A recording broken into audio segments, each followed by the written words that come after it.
नमस्कार, मैं पूनम वाजपेयी योग इंस्ट्रक्टर।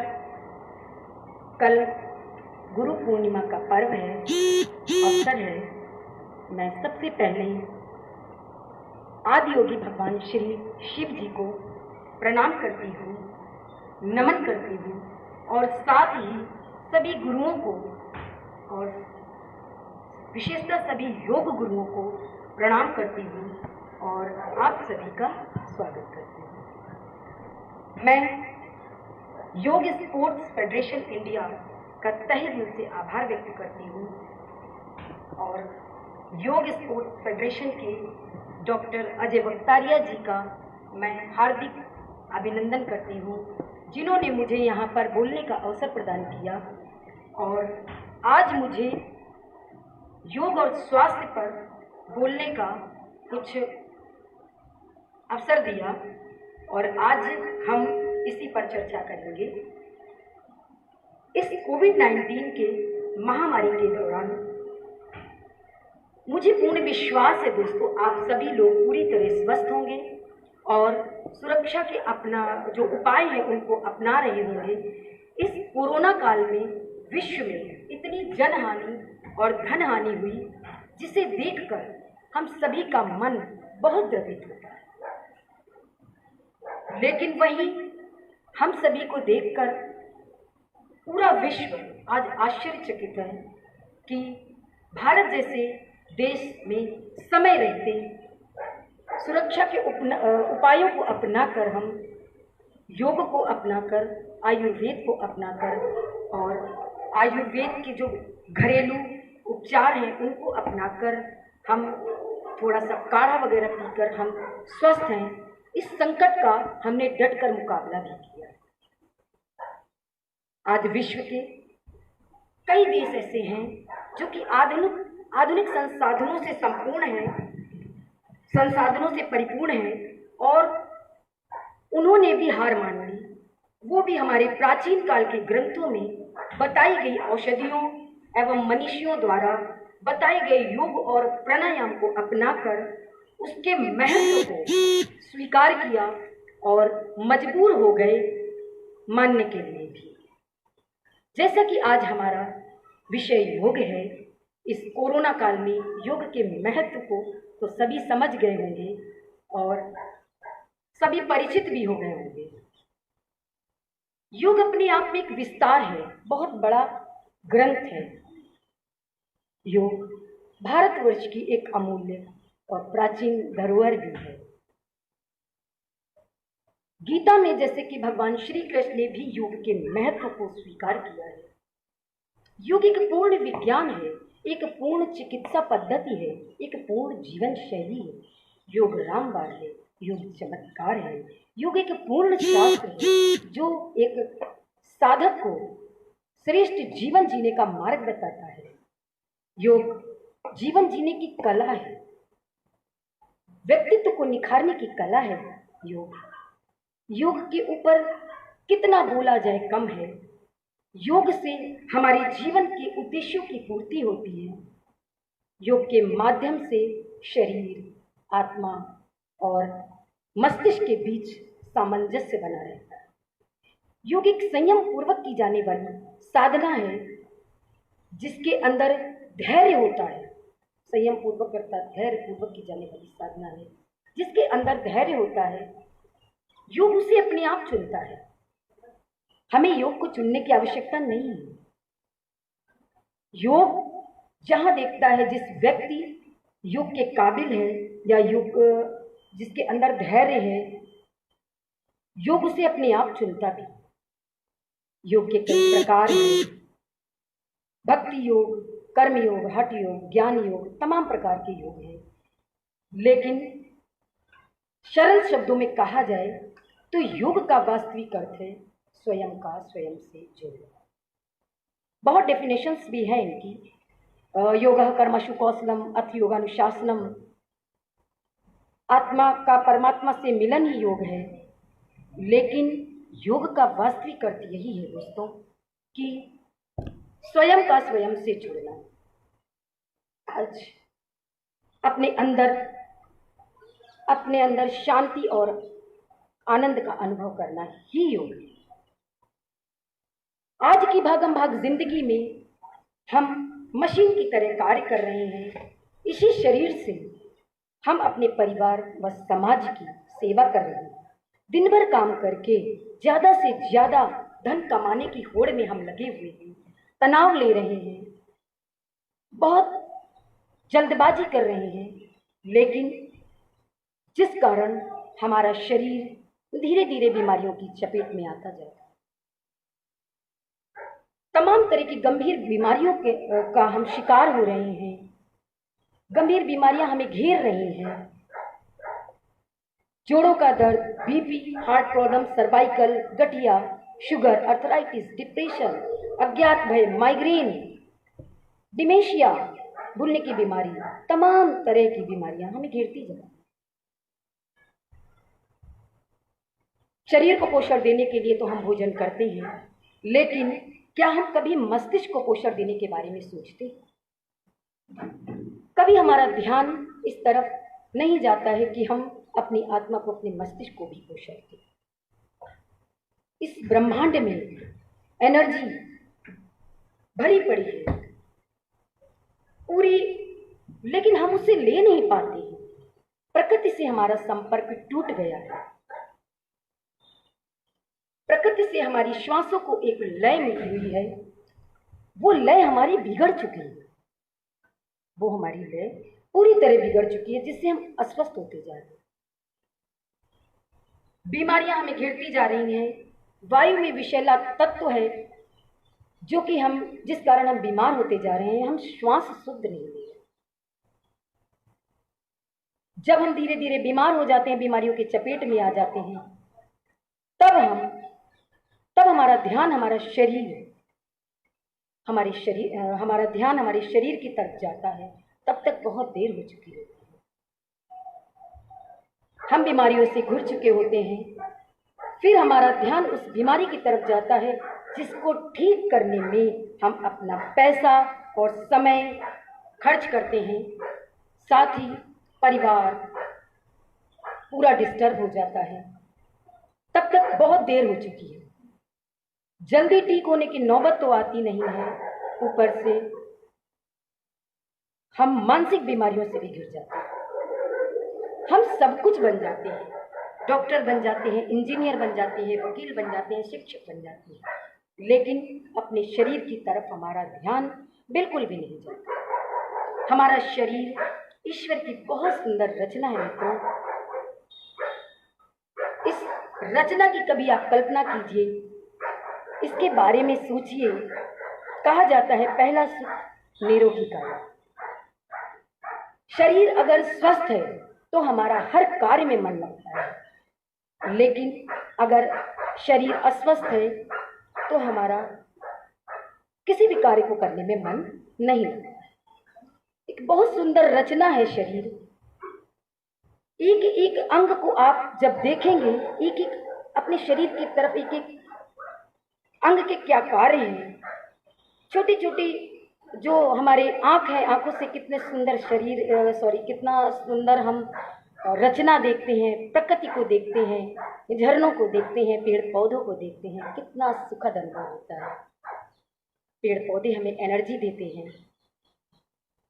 तरह तरह से ये प्रकृति ही ईश्वर है। हम आपको स्वयं से कैसे जुड़ा जाए, शरीर से कैसे जुड़ा जाए, श्वास से कैसे जुड़ा जाए, श्वास लेने का सही तरीका क्या है, आज मैं आपको यहां बताऊंगी। 70 से 80% लोग गलत श्वास लेते हैं, गलत तरीके से श्वास ले रहे हैं, गलत तरीके। हमारी दिनचर्या अनियमित हो गई, जिस कारण हम धीरे धीरे बीमार होते जा रहे हैं। योग हमें यही सिखाता है। योग हमें स्वयं से स्वयं को जोड़ने का अर्थ बताता है। स्वयं को स्वयं से जोड़ना ही योग है। ईश्वर ने हमें श्वास से गिन कर दी। अनियमित तरीके से हम उन श्वासों को खर्च करते रहते हैं। छोटी छोटी श्वासें लेकर हम अपने जीवन को छोटा कर देते हैं।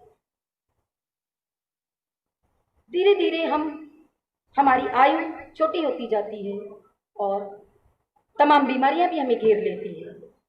लेकिन ईश्वर ने हमें जो श्वासें गिन कर दी है, अगर हम उनको धीरे धीरे लंबा गहरा कर देते हैं तो वही श्वासें हमारी बच जाती हैं और हम लंबी आयु और लंबा जीवन जीने लगते हैं। अपनी श्वासों को अनियमित तरीके से लेते हैं और तनाव में, क्रोध में श्वासों को छोटी कर देते हैं, जिससे हमें बीमारियां घेरने लगती हैं। लेकिन आज जो भी लोग मुझे सुन रहे हैं, मैं उनका आभार भी व्यक्त करती हूँ, समय निकाल कर मुझे सुन रहे हैं। तो मैं ऐसा कुछ आपको बताऊंगी, हो सकता है हमारे इन बताने के तरीके से आपको थोड़ा सा लाभ। एक छोटी सी क्रिया कराऊंगी। अपना दाहिना हाथ आप अपने पेट पर रखेंगे और अपनी श्वास को देखेंगे। हम जैसे ही श्वास लेंगे हमारा पेट ऊपर आएगा और जैसे ही श्वास छोड़ेंगे हमारा पेट नीचे आएगा, अंदर की ओर जाएगा। सभी लोग करेंगे। श्वास भरेंगे, आंख बंद करके श्वास को भरेंगे तो हमारा पेट ऊपर की तरफ अर्थात बाहर की तरफ आएगा, हमारी नाभि बाहर आएगी। श्वास छोड़ेंगे तो हमारा पेट अंदर की तरफ जाएगा। श्वास लेंगे तो ये महसूस करेंगे कि हम पॉजिटिविटी से भरते जा रहे हैं और श्वास छोड़ेंगे तो ये महसूस करेंगे कि हमारी निगेटिविटी, हमारी चिंता, हमारा तनाव, सभी कुछ हमारी श्वासों के द्वारा बाहर निकल रहा है। हमारे सारे टॉक्सिन्स हमारे शरीर से रिमूव होते जा रहे हैं। जैसे ही हम ये क्रिया अपनाने लगते हैं हम धीरे धीरे स्वस्थ होते हैं। बच्चा जब पैदा होता है कुछ समय तक आप जब बच्चे को देखेंगे वो सोता रहेगा तो उसकी श्वास बिल्कुल सही चलती है। वो श्वास लेता है उसका पेट ऊपर आता है, जब वो श्वास छोड़ता है तो उसका पेट अंदर जाता है। लेकिन जैसे जैसे वो बाहरी दुनिया के संपर्क में आता जाता है उसकी श्वास भी गलत होती जाती है। श्वास लेंगे सही तरीके से अगर हम तो धीरे धीरे बीमारियां भी हमसे दूर हो जाएंगी। अब मैं आपको लंबी गहरी श्वास के कुछ तरीके बताऊंगी, लाभ बताऊंगी। तरीका मैंने बता दिया आपको। बहुत लोगों की श्वास उल्टी भी चल रही है, वो घबराए नहीं, अपनी श्वास पे ध्यान दें। जैसे ही वो श्वास पे ध्यान देंगे कुछ ही दिनों में, 2-3 दिनों के अंदर ही उनकी श्वास सही हो जाएगी। क्योंकि मैं ज्यादातर देखती हूँ लोग उल्टी श्वास ले रहे हैं कि जब हम श्वास लेते हैं तो हमारा पेट अंदर चला जाता है और जब श्वास छोड़ते हैं तो हमारा पेट बाहर आ जाता है। श्वास लेंगे पेट बाहर आएगा और श्वास छोड़ेंगे पेट अंदर जाएगा। श्वास लंबी गहरी लेने के बहुत फायदे होते हैं। हमें स्वस्थ रहने के लिए सभी लोग जानते होंगे ज्यादा से ज्यादा ऑक्सीजन की आवश्यकता पड़ती है। जितना ज्यादा ऑक्सीजन हमारे शरीर में होगी उतना ही हम ऊर्जावान और स्वस्थ होंगे। एक रिसर्च के दौरान एक पता चला था कि जब हम लंबी गहरी श्वास लेते हैं, जब हम नॉर्मल ब्रीदिंग करते हैं तो 500 ml ऑक्सीजन इनटेक करते हैं। लेकिन जैसे ही हम अपनी श्वास को लंबा गहरा कर देते हैं, जैसे ही श्वास को लंबा गहरा करते हैं 5000 से 10,000 ml ऑक्सीजन इनटेक करते हैं। अब देखिए लाभ किसमें है। हर एक श्वास को लंबा गहरा कर दीजिए। छोटी सी टेक्निक है, योग की बुनियाद है, योग की नींव है, योग का आधार है श्वास लेने का सही तरीका। और भी कई फायदे होते हैं। जितनी ज्यादा ऑक्सीजन हमारे शरीर में होगी वो ऑक्सीजन एक एक टिश्यू को, एक एक ऑर्गन्स को हमारी ऊर्जा से भर देगा, हमारे सेल्स की मरम्मत करेगा, नए सेल्स बनेंगे, पुरानी व मृत जो हमारी सेल्स होते हैं, जो डेड सेल्स होते हैं, वो पुनः हमारी फिर से स्वस्थ होने लगती है, बीमारियां हमसे धीरे धीरे दूर होने लगती हैं। जैसे ही हम अपनी प्राण ऊर्जा को उस ब्रह्म ऊर्जा से जोड़ते हैं, श्वास को अर्थात श्वास को लंबा गहरा करते हैं, हमें लाभ तुरंत दिखने लगते हैं। आप देखिएगा करके 2-3 दिन में आपकी श्वास सही भी हो जाएगी और आपको लाभ भी समझ में आने लगेगा, जिसकी गलत है उसकी सही भी हो जाएगी। हमारे टॉक्सिन्स जैसे ही बॉडी से रिमूव होंगे, जो भी बीमारियां होती है वो धीरे धीरे समाप्त होने लगती है। एक और फायदा होता है, श्वास कम खर्च होती है।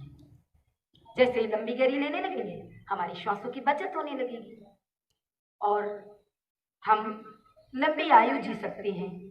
कुछ फायदे और भी हैं, हमारी दिल की धड़कनों में सुधार होता है, तनाव हमसे दूर होता जाता है, मन को शांति मिलती है, निगेटिविटी दूर होती है, विवेक शक्ति जागृत होती है, निर्णय लेने की क्षमता आ जाती है।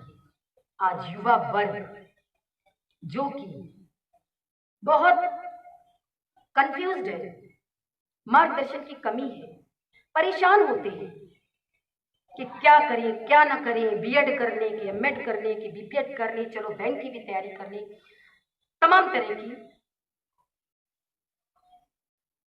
परेशानियों में उलझे रहते हैं, विचारों में उलझे रहते हैं।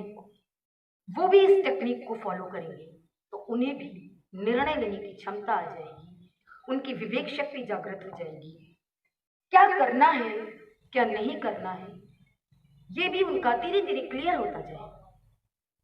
बस थोड़ा धैर्य के साथ आपको बैठने की जरूरत है, करिएगा। बच्चे जो महिलाएं हैं, महिलाएं परिवार का आधार होती हैं, रीढ़ होती हैं। अगर महिलाओं ने इस टेक्निक को अपनाया तो जरूर उनको लाभ होगा और वो इस टेक्निक को अपने बच्चों को सिखाएं। छोटे छोटे बच्चे आज योग से जुड़ना है, योग की छोटी सी टेक्निक, छोटी छोटी सी योगिक क्रियाएं हैं, हंसी खेल में हम उनको योग करा सकते हैं। छोटा बच्चा होता है वो देख के सीखता है, वो देख के ये सीखता है कि हमारी माँ कर रही है, अगर ओम का उच्चारण हमारी माँ कर रही है तो मुझे भी करना चाहिए। वो अगर इस तरह की मुद्रा बनाए है तो मुझे भी इस तरह करना चाहिए। बच्चे देख कर सीखते हैं, जो बहुत छोटे होते हैं। बड़े हो जाते हैं तो बात नहीं मानने लगते हैं, लेकिन आप उनको प्यार से समझें, धीरे धीरे वो भी आपकी बात मानेंगे और इस टेक्निक का धीरे धीरे आपको फायदा भी मिलना शुरू हो जाए। आयुर्वेद हमारी नाभि ही मुख्य केंद्र है। नाभि के थोड़ा सा नीचे एक तादीन बिंदु होता है। अगर हम नाभि से श्वास लेने का मतलब उस तादीन बिंदु से श्वास लेना है, तो जब हम नाभि से श्वास लेने लगते हैं तो धीरे धीरे हमारी सारी समस्याएं समाप्त हो जाती हैं। हमारा शरीर आयुर्वेद के अनुसार हमारा शरीर 5 तत्वों से बना हुआ है। पृथ्वी तत्व, वायु तत्व, आकाश तत्व, जल तत्व और अग्नि तत्व। किसी भी तत्व जिसमें कि पृथ्वी तत्व हमारा 50% होता है, बाकी सारे तत्व सारे 12 मतलब 12.5 12.5% होते हैं। जैसे ही हमारे इन तत्वों की कमी हमारे शरीर में होने लगती है, बीमारियां हमें घेरने लगती हैं। तो जब हम इस टेक्निक को करते हैं तो हमारे 5 तत्व बैलेंस हो जाते हैं। आंख बंद करके जैसे ही हम इस श्वास लेने की टेक्निक से जुड़ते हैं, हमारी 4 प्रकार के गुड हार्मोन्स रिलीज होने लगते हैं। Dopamine, oxytocin, endorphins and serotonin. Dopamine चुस्ती फुर्ती लाता है हमारे शरीर में, ऑक्सीटोसिन प्यार का भाव जगाता है, एंडोर्फिन्स दर्द में राहत देता है, सेरोटोनिन हमारे अंदर खुशी लाता है। खुशी शब्द से याद आया, हम लोग सोचते रहते हैं मुझे ये मिल जाए तो खुशी आएगी, ये मिल जाए तो खुशी आएगी, मकान बन जाए तो खुशी आएगी, हमारा बिजनेस चलने लगे तो खुशी आएगी। ढूंढते रहते हैं, पूरी उम्र बीत जाती है लेकिन खुशी नहीं। जैसे ही आप इस टेक्निक को करेंगे 4 प्रकार के हार्मोन्स हमारे रिलीज होने लगेंगे जो कि आपको पूरी तरह तनाव से मुक्त कर देंगे। हमारे सातों चक्र बैलेंस हो जाते हैं। बिल्कुल छोटी सी टेक्निक है। सातों चक्र हमारे जो इम्बैलेंस होते हैं तो बीमारियां हमें घेरने लगती हैं, लेकिन जैसे ही हम इस क्रिया को करने लगते हैं हमारे सातों चक्र बैलेंस हो जाते हैं। आयुर्वेद के अनुसार वात पित्त कफ का जब इम्बैलेंस होता है तो भी हमें बीमारियां घेरने लगती हैं। तो हमारा इस क्रिया से हमारे वात पित्त कफ का इम्बैलेंस जो होते हैं, देखिए एक छोटी सी बात है, वात बिगड़ता है तो लगभग 80 रोग, पित्त बिगड़ता है तो 45 से 50 रोग और कफ बिगड़ता है तो 28 रोग होते हैं, जिसमें खांसी जुकाम बुखार से लेकर कैंसर तक की गंभीर बीमारियां हमें घेरने लगती हैं। इसी टेक्निक को फॉलो करने से हमारा पूरा शरीर वात पित्त कफ का इम्बैलेंस हमारा बैलेंस हो जाता है और कुछ यौगिक क्रियाओं को करने से भी हमें लाभ मिलने लगता है। पानी पीने के कुछ नियम होते हैं, 6 प्रकार के नियम होते हैं। समय रहा तो मैं आगे बताऊंगी आपको। दोस्तों, बीमारियों का हम कारण खोजें। बीमारियां आ कहां से? अनियमित दिनचर्या सबसे बड़ा जो कारण है बीमारी आ रही है, सबसे बड़ा कारण है उसमें भोजन के बाद पानी पीना। हम भोजन करते हैं, जैसे ही हमारे भोजन हमें भूख लगने लगती है तो पेट में, और जैसे ही भोजन करने हम बैठते हैं पहला कौर हमने मुंह में रखा तो हमारे पेट के सारे ऑर्गन्स, जो भी भोजन को पचाने वाले ऑर्गन्स होते हैं, वो एंजाइम्स बनाने लगते हैं, क्रिएट होने लगते हैं। लेकिन जैसे ही हम भोजन के बाद पानी पी लेते हैं तो जो जठराग्नि हमारी होती है, अग्नि प्रज्वलित होती है। जैसे ही भोजन हम लेना शुरू करते हैं, पहला कौर जैसे ही लेते हैं तो अग्नि प्रज्वलित होने लगती है और भोजन करने के बाद हम अच्छे से बढ़िया ठंडा 1 या 2 गिलास पानी पी जाते हैं। हमारी अग्नि जली, भोजन को पचाने के लिए जो अग्नि प्रज्वलित हुई वो ठंडी पड़ गई। अब भोजन पचा नहीं, ऊपर से जो विषाक्त पदार्थ हैं, तरह तरह की गैसें हैं, वो हमारे पेट में बनना शुरू हो गई। और सबसे बड़ा कारण जो कि कब्ज, कॉन्स्टिपेशन, मोस्टली आज देखेंगे आप, मोस्टली लोग पेट के अपने पेट की समस्याओं से परेशान हैं। किसी को गैस बन रही है, किसी को एसिडिटी हो रही है, डकारी आ रही हैं, खट्टी खट्टी, किसी को कोलाइटिस की प्रॉब्लम हो रही है। कब्ज सबसे बड़ा कारण है। जैसे ही हमारी ये गड़बड़ी शुरू होती है, हिंदी में कहूंगी जो हमारा मध्य प्रदेश जो गड़बड़ हुआ, तो धीरे धीरे हमारा उत्तर प्रदेश और दक्षिण प्रदेश सब गड़बड़ हो जाते हैं। तो मैं विनती करूंगी आपसे कि भोजन करने के बाद पानी पीजिए। अगर आपका ड्राई भोजन है तो 1-2 घूंट आप बीच में पी सकते हैं, वो भी नॉर्मल वाटर पीजिए। आप ठंडा पानी बिल्कुल मत पीजिए। हो सके तो गुनगुना ले लें, हो सके तो नींबू पानी ले लें। अगर हो सके, मौसम ठीक है, तो आप मट्ठा व छाछ भी ले सकते हैं। दूसरा कारण है, अगर हम इन बीमारियों के कारण को ही दूर कर दें तो बीमारियां हमसे दूर होने लगेंगी। अनियमित दिनचर्या आज की इस युग में मोस्टली लोगों की दिनचर्या अनियमित है। कोशिश करें, मैं पूरा आपसे नहीं कह रही हूँ कि नहीं बिल्कुल टाइम टू टाइम करें, हाँ, लेकिन अगर आपका ऐसे इरेगुलेशन है तो आप कोशिश कर सकते हैं।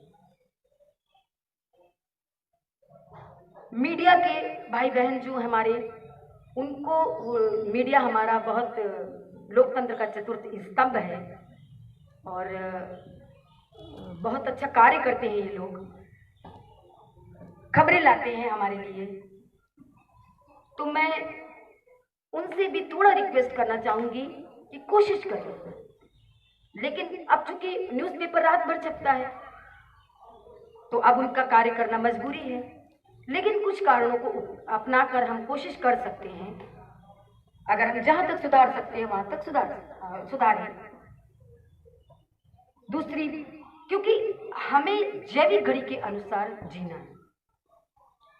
बायोलॉजिकल क्लॉक होती है, शरीर के मुख्य 12 अंग होते हैं, हर एक अंग 2 घंटे उसको दिया जाता है। जैसे सुबह 3 से 5 के बीच में हम जीवित कैसे हैं, हम जो हमारी प्राण ऊर्जा है वो किसी एक अंग पर होती है। 3 से 5 के बीच में हमारी जो प्राण ऊर्जा होती है वो हमारी लंग्स पर होती है। बुजुर्ग लोग कहते थे सुबह जल्दी उठे, ब्रह्म मुहूर्त में उठे। तो कहने का तात्पर्य उनका यही था कि जितना हम सुबह जल्दी उठेंगे उतनी ज्यादा ऑक्सीजन हमारी बॉडी में जाएगी, फिर तो हमें कुछ करने की आवश्यकता ही नहीं। सुबह उठ गए, भरपूर ऑक्सीजन है, हम ले एनर्जी ले हम।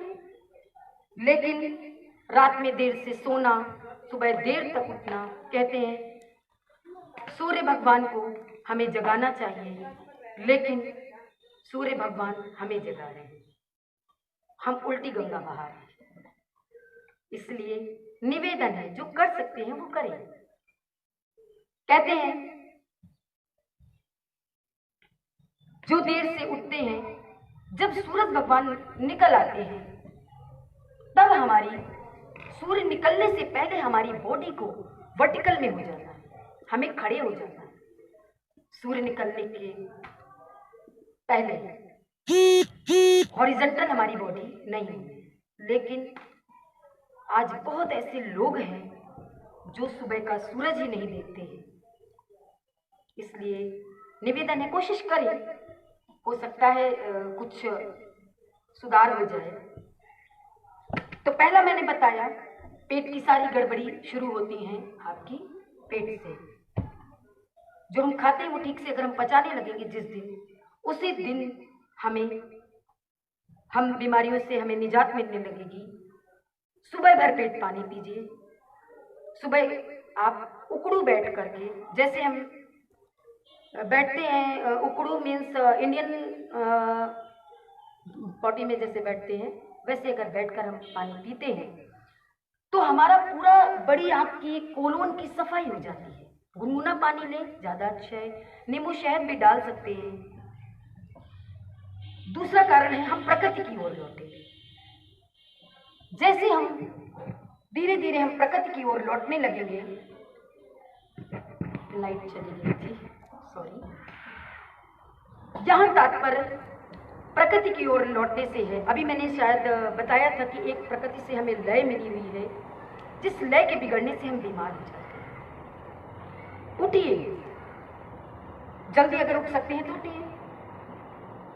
प्रकृति की ओर लौटने का मतलब है कि हम सुबह उठकर थोड़ा सा पार्क में जाएं, खुली जगह में निकलें, पेड़ पौधों को निहारें,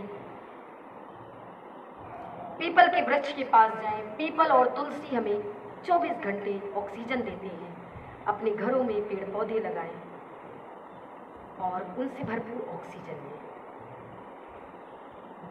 अगला, तनाव। आज की भागम भाग जिंदगी में हम तनाव ले रहे हैं। किसी से कहें कि आप तनाव मत लीजिए, बोलेंगे मैडम तनाव कोई लेता नहीं है, अपने आप आता है, मत लेने दीजिए, मत आने दीजिए, कोशिश करिए। हाँ, समस्याएं आती हैं, समस्याओं के साथ समाधान भी आता है, लेकिन हमें हार नहीं मानना है। उस समस्या का समाधान कीजिए ना। हम टेंशन लेंगे, हम बेवजह की भी टेंशन लेते रहते हैं। महिलाएं मोस्टली, बच्चा अगर पढ़ने गया है, समय रहते वो आएगा, लेकिन जरा सा भी वो लेट हुआ, स्कूल वाला स्कूल वाले के रिक्शे वाला अगर लेट हुआ 5-10 मिनट, घबराने लगेंगे, टहलने लगेंगे जल्दी जल्दी।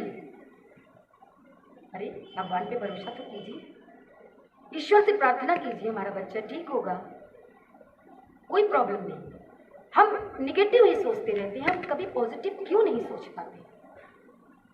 बच्चा अगर बाहर है तो ईश्वर से प्रार्थना कीजिए, हमारा बच्चा बाहर है, ईश्वर आप ही ध्यान दीजिए। ईश्वर ने हमें भेजा है, लेकिन रक्षा करने वाला तो वही है ना। इसलिए बेवजह की निगेटिव थॉट अपने मस्तिष्क में मत आने दीजिए, पॉजिटिव सोचिए, ऑलवेज बी पॉजिटिव, कोशिश करें। बहुत लोग कहते हैं कि नहीं मैडम, मैं वैसे ऐसी बातें आती हैं, तो क्योंकि देखिए निगेटिव सोचने से, तनाव लेने से एक कार्टिसोल नामक हार्मोन्स का रिसाव होता है हमारे मस्तिष्क में, जो हमारा सबसे पहले पेट गड़बड़ करता है। और पेट गड़बड़ होने से कब्ज, सबसे पहले कब्ज होता है। इसलिए आप कोशिश करें कि हम तनाव न लें, ईश्वर की शरण में जाइए, उनको धन्यवाद करिए। मोटापा अगला कारण, कोशिश करें अपने वजन को नियंत्रित रखें और थोड़ा योग से जुड़ेंगे तो आपका मोटापा भी कम रहेगा। कुछ सुबह सुबह उठकर मनचाही एक्सरसाइज कीजिए। मैं नहीं कहती आप 1-1 घंटा बैठे रहिए, प्राणायाम कीजिए, एक्सरसाइज कीजिए, ब्रीदिंग टेक्निक अपनाइए, थोड़े से शॉर्ट एक्सरसाइजेस होती हैं उनको कीजिए। अगला कारण है रीढ़, स्पाइन। हम अपनी स्पाइन को सीधा नहीं रख पाते।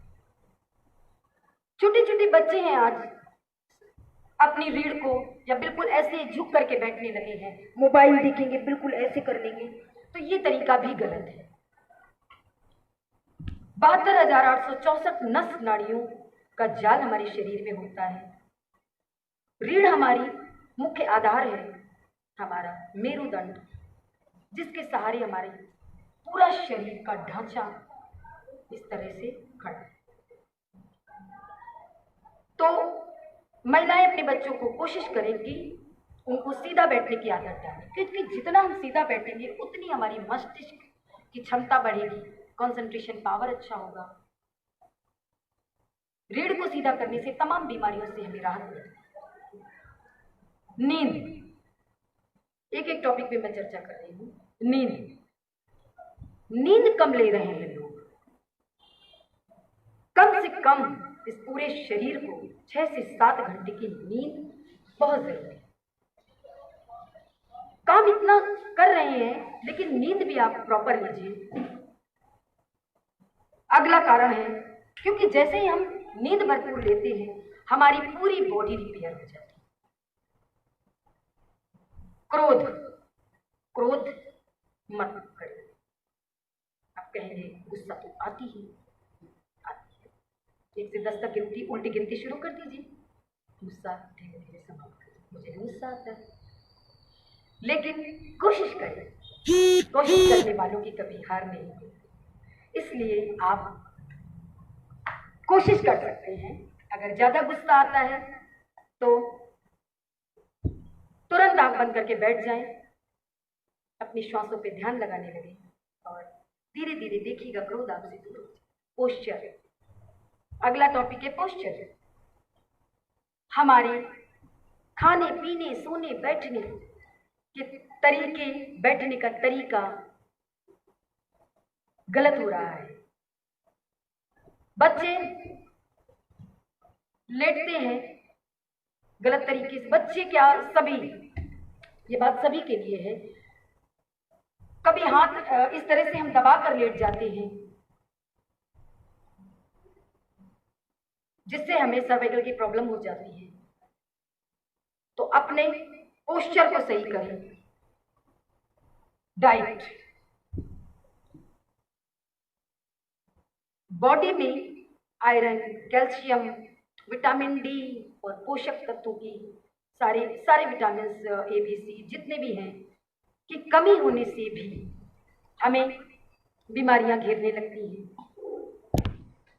धूप में बैठे अपने शरीर को, सुबह की जो उगते हुआ सूरज है उस समय हम 15 से 20 मिनट तक धूप में बैठ सकते हैं।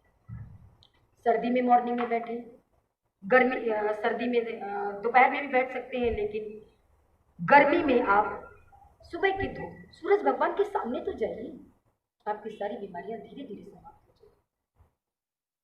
बैठिए, उनके सामने बैठकर उनसे प्रार्थना कीजिए, ब्रीदिंग टेक्निक अपनाइए।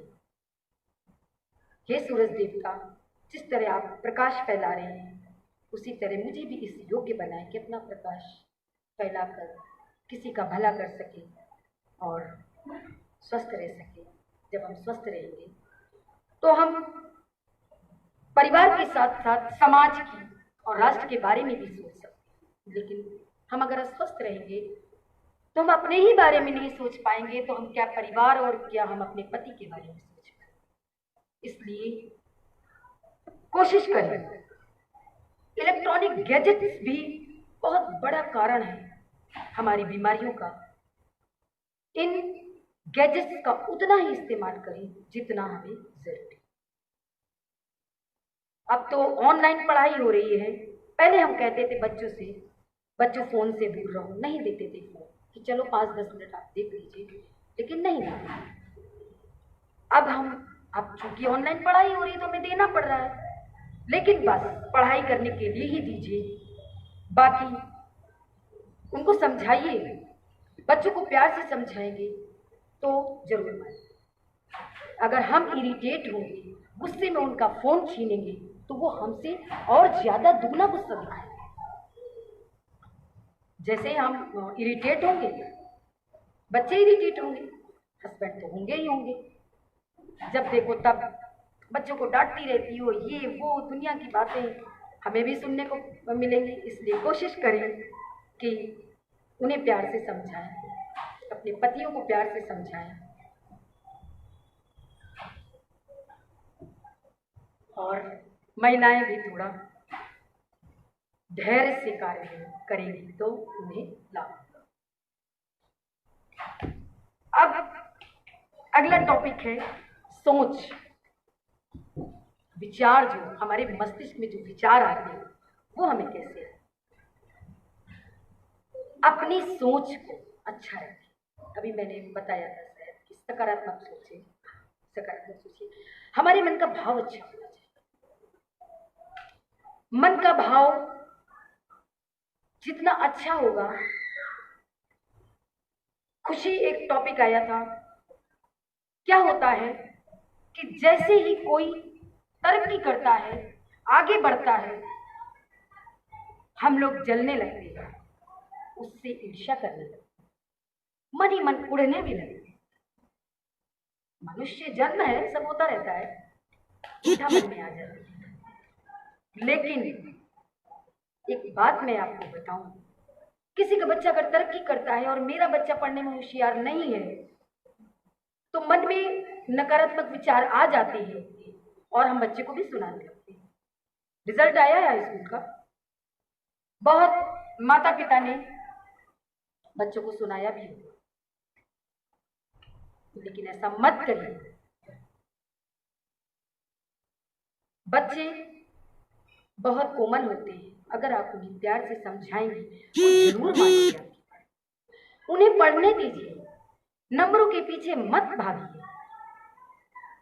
बस उनको ये समझाइए कि बेटा आपका कॉन्सेप्ट क्लियर होना चाहिए, आपको समझ में आना चाहिए। जरूरी नहीं है कि कोई बच्चा फर्स्ट आ रहा है तो हम उससे कंपैरिजन करके अपने बच्चे को हीन भावना से ग्रसित कर दें। रिजल्ट आता है, कई बच्चे आत्महत्या के शिकार हो जाते हैं। कितनी दुखद बात है। जरूरी नहीं है डॉक्टर का बेटा डॉक्टर बने, जरूरी नहीं है शिक्षक का बेटा शिक्षक ही बने। अरे उसको अपनी लाइफ जीने दीजिए, उसको जो बनना है बनने दीजिए। बस उसको प्यार से समझाइए कि बेटा ऐसी नहीं, उसको योग कराइए,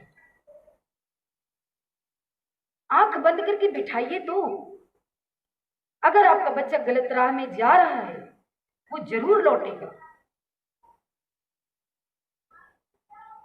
बच्चे मार्गदर्शन की कमी होने के कारण भटक जाते हैं। आप उनको समझाइए, सही गलत का बताइए कि सही क्या है गलत क्या है, समय दीजिए। बहुत घरों में पैसा दे रहे हैं बच्चे को, लेकिन उन्हें समय नहीं दे रहे हैं। माएं किटीज में व्यस्त हैं, पिताजी अपने ऑफिस में व्यस्त हैं, घर आए थोड़ा बहुत देख सुन लिया, सो गए। थोड़ा समय तो दीजिए। देखिए बच्चा कैसे नहीं आपकी बात मानता है। तो मैं थी सोच पर, हमारे मन के विचार कैसे हैं। जैसे ही अगर किसी बच्चे के कम मार्क्स आते हैं तो उसे समझाइए प्यार से कि नहीं बेटा चलो अगली बार तरक्की कर, अगली बार अच्छे से पढ़ना। और कोई बच्चा अगर तरक्की करता है तो आप खुश होइए। जैसे ही आप खुश होते हैं तो आपने इनवाइट किसको किया? खुशी को। अगर हम किसी की तरक्की से खुश होते हैं तो हम खुशी को इनवाइट करते हैं। वो खुशी हमारे घर में कई गुना होकर के लौटेगी। लेकिन धैर्य नहीं है लोगों में, तो मन के भाव अच्छे कीजिए। निराशा, कुंठा, इन सब से दूर होइए। वो दूर होगी ब्रीदिंग टेक्निक से, जो कि योग की बुनियाद है। Breathing technique. धन्यवाद का भाव रखिए ईश्वर के प्रति, गुरु के प्रति, अपने माता पिता के प्रति। सुबह उठे, हाथों को देखिए। अब एक मंत्र बनाया गया है, कराग्रे वस्ते लक्ष्मी कर्मध्य सरस्वती करमूले स्थितो तो गोविंदा प्रभाते कर दर्शन। बुजुर्गों ने बताया ये मंत्र, अपनाइए इस मंत्र को। और सुबह उठकर जैसे ही हम अपने हाथों को जोर से रब करते, एनर्जी कहाँ है? एनर्जी हमारे हाथों में भी है। हम अपने दोनों हाथों को जोर से रब करते हैं और उसके बाद जब हम अपनी आंखों पर रखते हैं इस तरह से, तो ये एनर्जी हमें मिल जाती है। एनर्जी बराबर खर्च हो रही है। पैरों के तलवों से, हाथों की उंगलियों से, हमारे नेल्स से एनर्जी खर्च होती जा रही है, लेकिन हम उसे ले नहीं पा रहे। ब्रह्मांड में एनर्जी बहुत है, लेना कैसे है? इसी ब्रीदिंग टेक्निक से आंख बंद करके थोड़ी देर बैठने से हमें वो एनर्जी फिर से मिलने लगती है और हम धीरे धीरे स्वस्थ होते हैं। मन का भाव अच्छा होगा, हमारे विचार अच्छे होंगे। क्योंकि अभी कल भी किसी ने बताया था कि हमारे विचार अच्छे होने चाहिए। ऊर्जा विचारों का अनुसरण करती है। जैसे हमारे विचार होंगे वैसे ही ऊर्जा हमारे अंदर बनेगी। अगर आपके विचार अच्छे हैं, आपका भाव अच्छा है, तो आपके शरीर की ऊर्जा भी पॉजिटिव होगी। इसलिए किसी की खुशी से परेशान मत हो, खुश हो। किसी की प्रगति से खुश हो, कोई सफल हुआ है उससे खुश हो। वो खुशी आपके घर भी आई क्योंकि आपने खुशी को इनवाइट किया। अगर हम डिप्रेस हो गए, चिंता आ गई, अरे वो कैसे सफल हो गया, मुझे क्यों नहीं ये खुशी मिली, या मुझे क्यों नहीं ये सफलता मिली, मैंने भी तो इतना प्रयास किया। लेकिन जैसे ही आप खुशी को इनवाइट करेंगे, उस दिन बाद आप देखेंगे कि वो खुशी आपको भी मिलने लगेगी। सफल आप भी होंगे, लेकिन थोड़ा धैर्य रखिए, समय आएगा और हमें सफलता मिलेगी। मौन, हम दिन भर फालतू बोलते रहते हैं, जिससे हम अपनी एनर्जी का लॉस करते हैं। 1 घंटा शारीरिक व्यायाम करने से जितना हम थकते हैं, उससे कई गुना हम 1 घंटा बोल बोल कर थकते हैं। फालतू का बोल रहे हैं, फोन पर बातें कर रहे हैं। क्या तुम्हारे घर में कौन सी सब्जी बनी है? हमारे घर तो ये बना है। और आज किस कलर के कपड़े पहने हो? मैं तो ये पहने। अरे फालतू की बातें हैं। इन सब में अपनी ऊर्जा को व्यर्थ मत गवाएं, एनर्जी को सेव कीजिए। महिलाएं भोजन बनाती हैं, भाव के साथ बनाएं, आनंद के साथ बजाएं, भजनों के साथ बनाएं। अगर आप परेशान होकर, इरिटेट होकर भोजन बनाएंगी तो वो भोजन हमारे बच्चे और हमारे पति करेंगे तो निगेटिव इफेक्ट पड़ेगा। लेकिन जैसे ही आप भाव के साथ, आनंद के साथ भोजन बनाएंगी तो धीरे धीरे हमारा वो भोजन प्रसाद बन जाएगा। इसलिए यही योग की क्रिया अपनाने से हम मानसिक रूप से स्वस्थ होते हैं और वो जो भोजन हम करते हैं हमारे पति बच्चों पर अच्छा इफेक्ट डालता है। गुनगुनाते हुए भोजन बनाएं, जिस भोजन को करने से हमारा स्वास्थ्य भी अच्छा होगा। हंसना मुस्कुराना, दोस्तों ये एक कला है जो हमें सभी जीवों से अलग करे। क्या कभी कुत्ता मुस्कुराता है? बिल्ली मुस्कुराती है? या किसी भी जानवर को आप मुस्कुराते हुए देखते हैं? नहीं। एक मनुष्य जन्म कितना सुंदर रचना है, कितनी प्यारी रचना है ईश्वर के द्वारा ये, कि हमें ही मुस्कुराने का हक मिला है। आप किसी से मिलते हैं, अगर आप मुस्कुरा कर मिलते हैं तो अगला भी मुस्कुराने लगता है। किसी से मिलते हैं, अगर वो अपनी प्रॉब्लम सुनाने लगता है तो हम उससे धीरे धीरे दूर होते जाते। अरे जब देखो तब ये अपनी, आज यहाँ दर्द है, आज वहाँ दर्द है। हाँ, तकलीफ है आपके शरीर में, लेकिन अगर किसी को आप रोज रोज वही तकलीफ बताएंगे तो वो भी आपसे दूर होने लगता है। निगेटिव व्यक्ति हमारे साथ जुड़ते जाते हैं। जब वो निगेटिव लोग जुड़ते हैं तो आपकी भी ऑरा को कमजोर करते हैं। अपनी ऑरा को स्ट्रॉन्ग कीजिए। आप अपनी ऑरा को स्ट्रॉन्ग करेंगे धीरे धीरे। हाँ, कभी कभी होता है, जैसे कोई एनर्जेटिक होता है तो कभी कहते हैं नजर लग गई। वो नजर लगना भी कह सकते हैं, या आपकी ऑरा को इफेक्ट कर दिया। अरे तो क्या दिक्कत है, आप अपनी ऑरा को फिर से स्ट्रॉन्ग कर लीजिए। इसी योग के जरिए से, इसी ब्रीदिंग टेक्निक के जरिए से आप अपनी ऑरा को स्ट्रॉन्ग कर सकते हैं। हंसना मुस्कुराने पे मैं थी। मुस्कुराने से अच्छे लोग भी आपके बन जाते हैं। हंसिए, सुबह उठिए, ताली बजाइए, जोर जोर से अपने दोनों हाथों को उठाकर हंसिए। और योग में क्लास में कराती भी हूँ, जोर से ताली बजाइए। ताली बजाने से, ये छोटी छोटी सी क्रियाएं, ताली बजाने से हम पूरी तरह एनर्जेटिक हो जाती है। इस मुस्कुराहट को, इस कीमती चीज को कभी खोने मत दीजिए। और अब योग के लाभ, ये योग के बहुत लाभ है। हम धीरे धीरे इन छोटी छोटी सी क्रियाओं से जैसे ही जुड़ते जाते हैं। नमस्कार की मुद्रा एक छोटी सी मुद्रा है।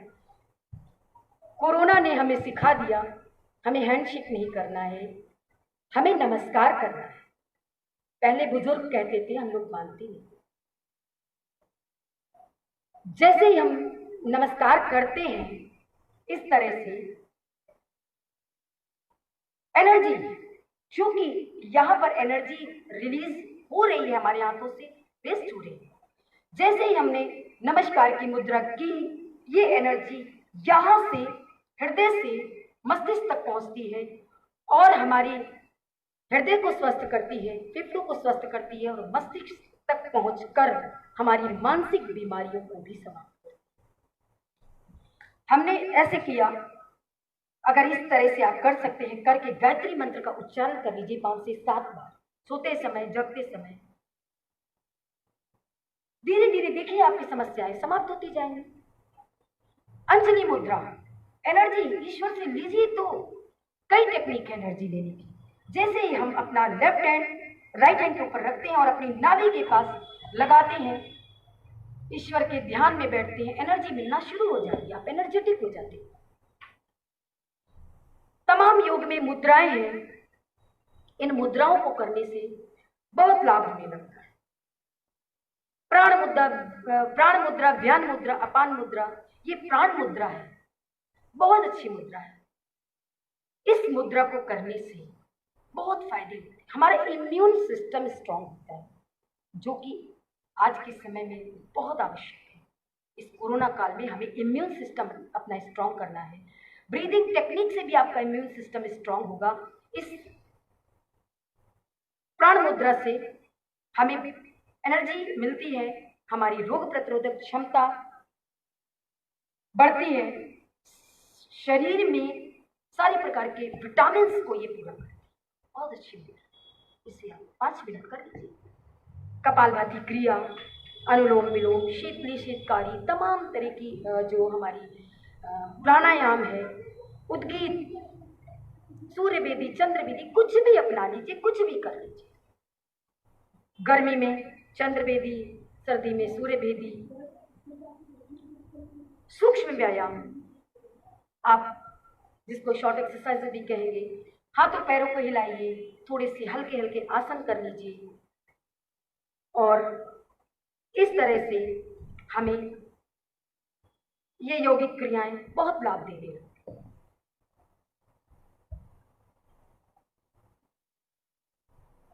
समय चूंकि काफी होता जा रहा है, अब योग को अपनाइए, यही संकल्प लीजिए। आज मुझे यहाँ बोलने का अवसर मिला है, मैंने आप लोगों को कोशिश की है ज़्यादा से ज़्यादा बताने की। अगर आप इनमें से कुछ भी फॉलो करते हैं तो मुझे ये लगेगा कि हाँ, मेरा बोलना साकार हुआ। कुछ जो भी मैंने आपको बताया, अंत में हम यही संकल्प लेंगे